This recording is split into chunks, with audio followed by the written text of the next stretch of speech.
Jungle. Apart, 'cause we both thought that love lasts forever. See, it's very divine, you're one of a kind, but you mash up my mind. You a forget decline, oh love. Pasar monopoli adalah bentuk pasar yang bertolak belakang dengan pasar persaingan sempurna. Monopoli adalah suatu bentuk pasar di mana hanya terdapat satu perusahaan yang menjual barang atau jasa di pasar, serta barang atau jasa yang dihasilkan oleh perusahaan tersebut tidak memiliki barang pengganti yang dekat. Pada bab ini kita akan menganalisis perilaku seorang monopoli. Oleh karena pada sisi lain, pasar monopoli adalah bentuk pasar yang bertolak belakang dengan pasar persaingan sempurna. Monopoli adalah suatu bentuk pasar di mana hanya terdapat satu perusahaan yang menjual barang atau jasa di pasar, serta barang atau jasa yang dihasilkan oleh perusahaan tersebut tidak memiliki barang pengganti yang dekat. Oleh karena monopoli adalah satu-satunya produsen atau suatu barang produk, dan kurva permintaan yang dihadapinya adalah kurva permintaan pasar. Kurva permintaan pasar dalam hal ini menghubungkan harga yang diterima oleh pelaku monopoli dengan jumlah produk yang akan ditawarkan untuk dijual. Ciri-ciri pasar monopoli. Pasar monopoli adalah hanya terdapat satu perusahaan dalam industri. Sifat ini pada dasarnya sudah jelas dalam pengertian pasar monopoli. Oleh karena itu, barang dan jasa yang dihasilkan tidak dapat diperoleh dari perusahaan lain. Jadi, para pembeli tidak mempunyai pilihan lain. Apabila mereka menginginkan barang tersebut, maka mereka harus membeli dari perusahaan monopoli tersebut. Syarat-syarat dan harga dijual sepenuhnya ditentukan oleh monopoli, serta para pembeli tidak dapat berbuat banyak dalam menentukan harga dan syarat jual beli. Yang kedua, pasar monopoli yaitu barang yang dihasilkan tidak memiliki barang pengganti yang mirip. Barang yang dihasilkan oleh perusahaan monopoli merupakan satu-satunya jenis barang yang seperti itu dan tidak terdapat barang pengganti yang mirip yang dapat menggantikan barang tersebut. Microsoft Windows dan listrik misalnya tidak memiliki barang pengganti yang mirip. Yang ada adalah barang pengganti yang sifatnya sangat berbeda. Seperti listrik, barang pengganti adalah lilin dan lampu minyak.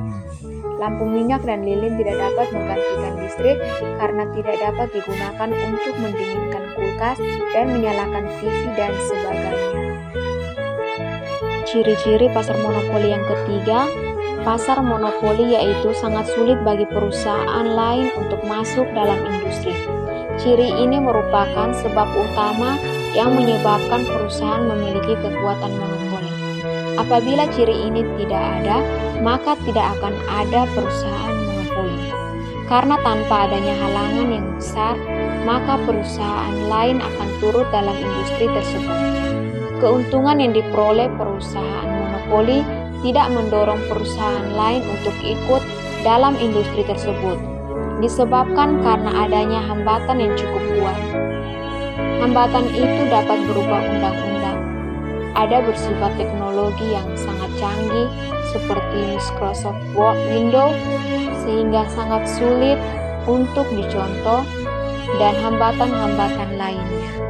Ciri-ciri pasar monopoli yang keempat, pasar monopoli yaitu perusahaan adalah penentu harga. Oleh karena perusahaan monopoli merupakan satu-satunya perusahaan dalam industri, maka dialah yang menentukan harga atau price maker.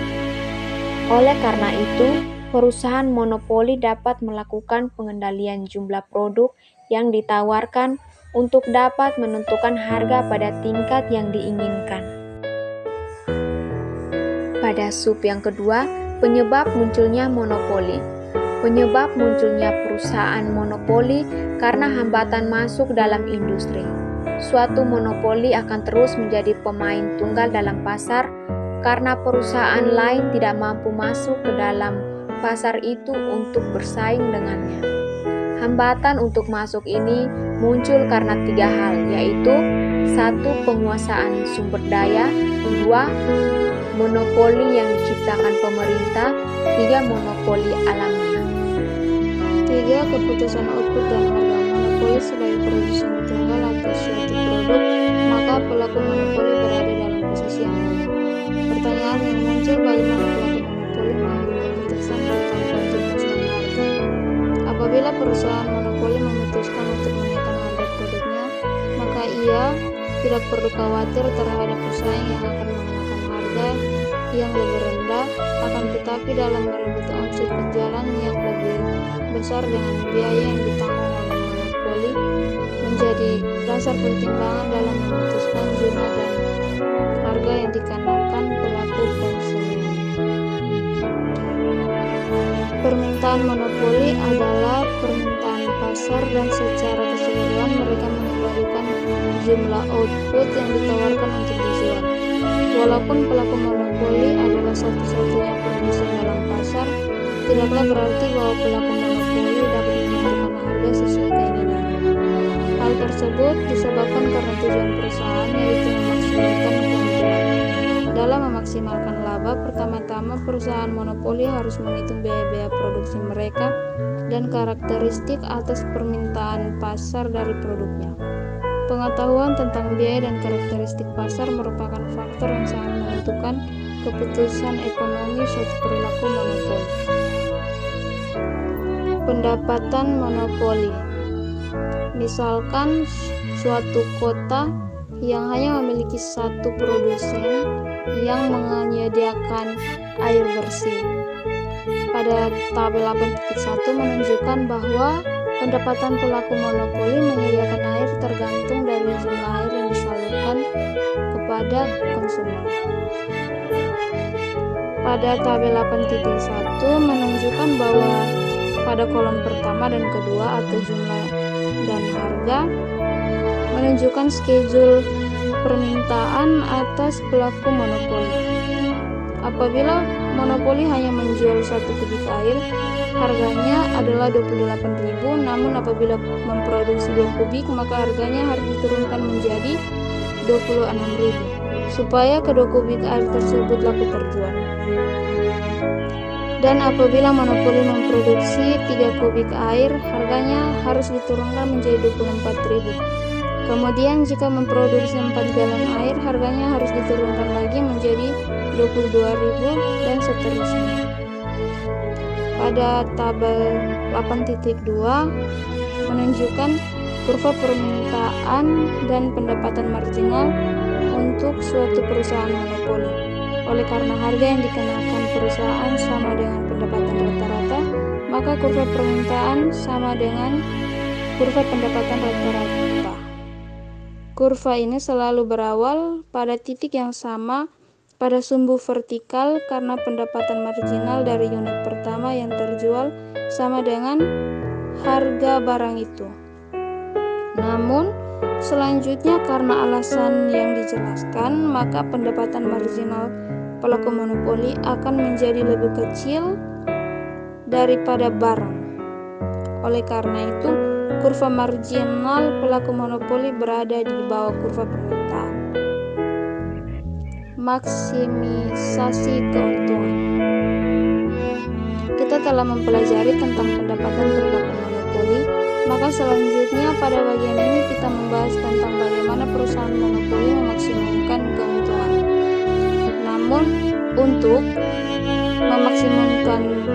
maksimumkan output suatu perusahaan telah kita jelaskan pada bab 7 bahwa memaksimumkan keuntungan yang dapat dicapai apabila penerima marginal sama dengan biaya marginal. MR sama dengan MC. Konsep ini pula digunakan oleh perusahaan monopoli dalam memaksimumkan keuntungan. Pada tabel 8.3 menunjukkan kurva permintaan pasar, juga merupakan kurva permintaan rata-rata atau MR yang diterima oleh perusahaan monopoli. Kurva tersebut sekaligus menentukan harga per unit yang diterima oleh perusahaan monopoli sebagai fungsi dari outputnya. Selain kurva penerimaan marginal atau MR, juga ditunjukkan kurva biaya rata-rata atau AC dan Kurva biaya marginal atau MC. Penerimaan marginal dan biaya marginal sama, atau MR sama dengan MC pada suatu jumlah yang dihasilkan sebesar Q dan harga P. Keempat, kurva penawaran dan monopoli. Pada bab 7 telah dijelaskan bahwa pada pasar persaingan sempurna dalam jangka pendek sebagian dari kurva marginal cost, yaitu bagian dari kurva MC yang terletak di atas kurva biaya variabel rata-rata, dapat juga disebut sebagai kurva penawaran dalam pasar persaingan sempurna. Bagian dari kurva MC tersebut, di samping menunjukkan biaya marginal pada berbagai tingkat produksi, juga menunjukkan jumlah penawaran perusahaan pada berbagai tingkat harga. Kita sudah memahami bahwa kurva penawaran menunjukkan hubungan antara kuantitas dan tingkat harga atas produk yang ditawarkan. Jadi, pada setiap tingkat harga tertentu, jumlah barang tertentu akan ditawarkan. Dan apabila terdapat dua tingkat harga, maka masing-masing tingkat harga itu menunjukkan suatu jumlah tertentu produk yang ditawarkan dan kedua jumlah tersebut akan berbeda. 5. Apa yang salah pada monopoli? Oleh karena perusahaan monopoli adalah satu-satunya perusahaan yang ada dalam industri, maka perusahaan monopoli mendapatkan keuntungan yang lebih besar. Pada bagian ini, kita akan menjelaskan dua alasan utama, yaitu keuntungan yang diperoleh monopoli dan dampak monopoli terhadap alokasi sumber daya. Keuntungan monopoli. Banyak yang berpandangan negatif terhadap perusahaan monopoli. Umumnya, mereka menganggap bahwa suatu perusahaan monopoli dapat menetapkan harga dengan seenaknya, sehingga mereka dapat memperoleh keuntungan yang sangat berlebihan. Mereka menganggap bahwa keuntungan yang tinggi merupakan suatu yang pasti terjadi pada perusahaan monopoli. Pandangan seperti itu kurang tetap.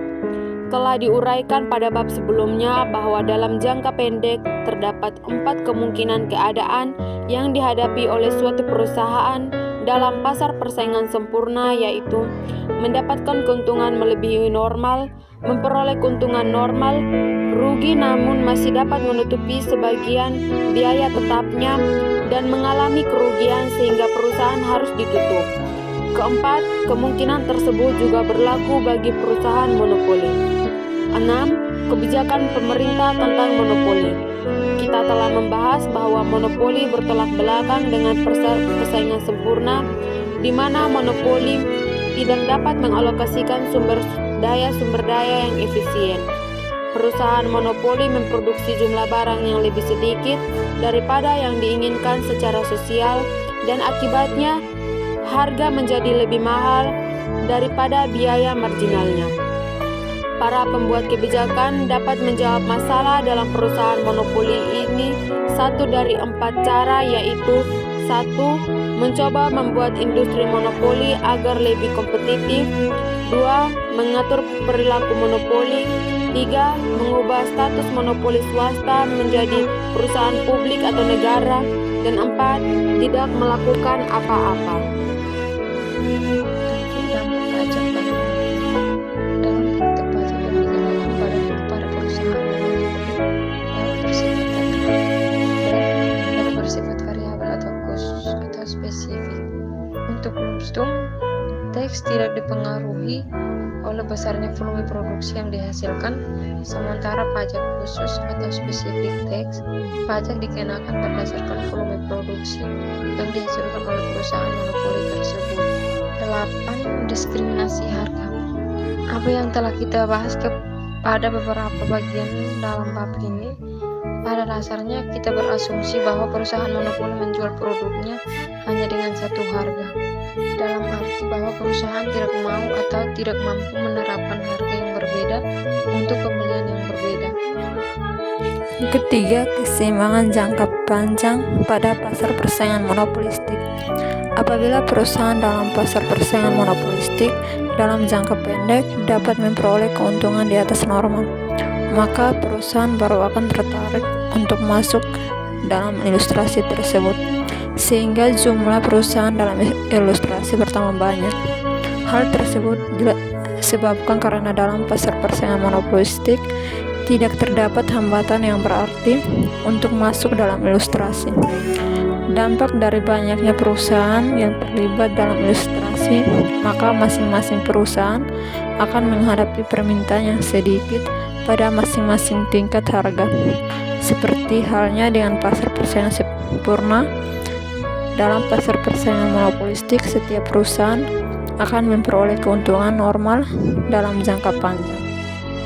Gambar 9.1 keseimbangan jangka panjang dalam pasar persaingan monopolistik. Gambar tersebut menunjukkan keseimbangan jangka panjang pada pasar persaingan monopolistik. Produksi yang dihasilkan perusahaan adalah sebesar Q dengan harga sebesar P. Pada saat tingkat harga sebesar P sama dengan biaya total rata-rata. Hal tersebut menunjukkan bahwa perusahaan hanya memperoleh keuntungan normal. Karakteristik perusahaan dalam pasar persaingan monopolistik ketika memperoleh keuntungan normal berbeda dengan perusahaan pada pasar persaingan sempurna. Perbedaan itu antara lain: 1. Harga dan biaya produksi pada pasar persaingan monopolistik lebih tinggi, dan 2. Kegiatan produksi dalam pasar persaingan monopolistik belum mencapai tingkat yang optimal, dalam arti bahwa biaya produksi per unit perusahaan adalah minimal. 4. Efisiensi penggunaan faktor produksi. Dalam menilai efisiensi perusahaan dalam penggunaan faktor-faktor produksi dalam pasar persaingan monopolistik dapat dilakukan dengan membandingkan efisiensi perusahaan dalam penggunaan faktor-faktor produksi pada pasar persaingan sempurna.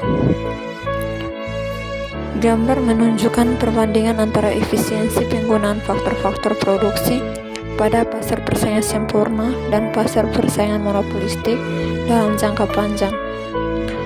Gambar 9.3a menunjukkan keseimbangan untuk pasar persaingan sempurna, sementara gambar 9.b menunjukkan keseimbangan pada pasar persaingan monopolistik.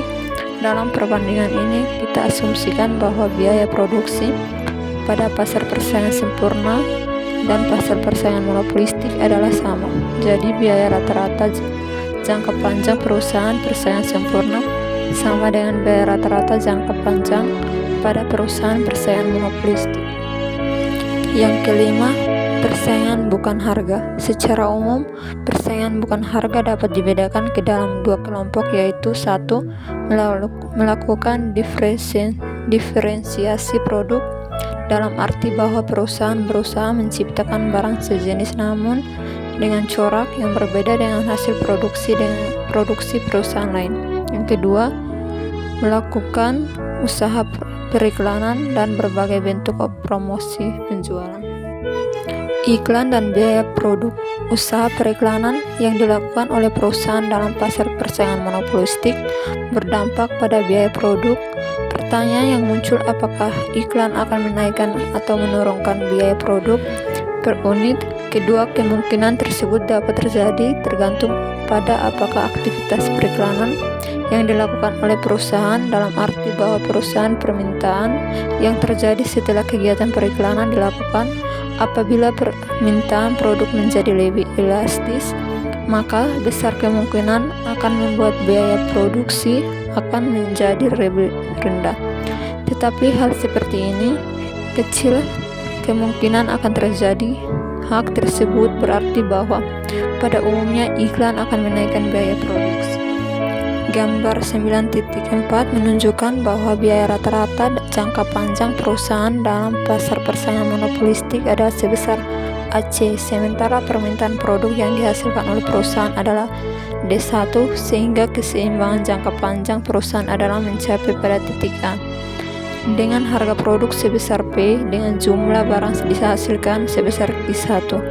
Jika perusahaan melakukan usaha periklanan, maka biaya produk akan menjadi lebih tinggi. Hal tersebut menunjukkan oleh kenaikan biaya rata-rata jangka panjang dari AC ke AC1 dengan adanya usaha periklanan yang dilakukan oleh perusahaan, maka permintaan akan produk menjadi meningkat. Misalkan dengan adanya usaha promosi menyebabkan permintaan bertambah dari D1 ke D2, dan keseimbangan jangka panjang perusahaan sekarang berada pada titik B. Jadi usaha periklanan yang dilakukan perusahaan menyebabkan jumlah barang yang dijual bertambah dari P1 ke P2. Akan tetapi dengan usaha periklanan tersebut menyebabkan harga naik dari P1 ke P2. Merek dagang. Kegiatan periklanan yang dilakukan oleh perusahaan dalam pasar persaingan monopolistik terkait erat dengan merek dagang atau merek produk. Dalam suatu pasar misalkan terdapat dua jenis perusahaan, satu menjual produk dengan merek terkenal sementara yang satu menjual produk substitusinya dengan merek yang tidak terkenal.